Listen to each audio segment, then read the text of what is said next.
ako'y nalagunas ko'y kani-manasin bagong ko'y kani nasin pa manawag inabuka pinuhan para kaamolong nabukari isa ilayo sigo aboy ogang unuran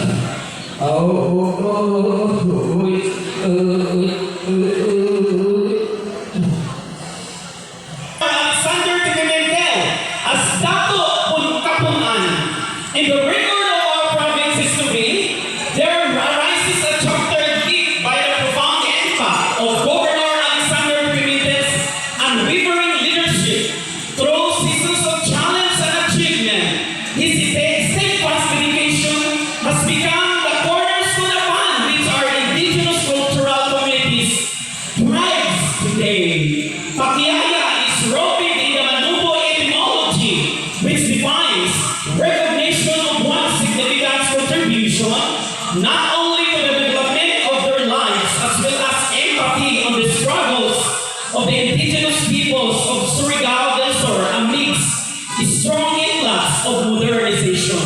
The tribal investiture to Honorable Alexander Pimentel is one of the concerted effort of the indigenous peoples leaders of Surigao del Sur on recognizing his effort and dedication on bringing positive change not only to the present lives of the indigenous peoples of Surigao del Sur, but also to the future descendants. We consider your legacy as a pillar and foundation of our existence.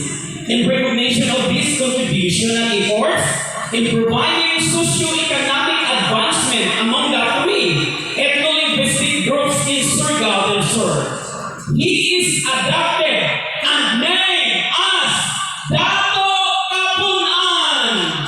This name given is comparable to a strong pillar that will never be reached by any crisis. In times of crisis, you have stood as pillar of strength, guiding us through storms in the steady hand and compassionate heart.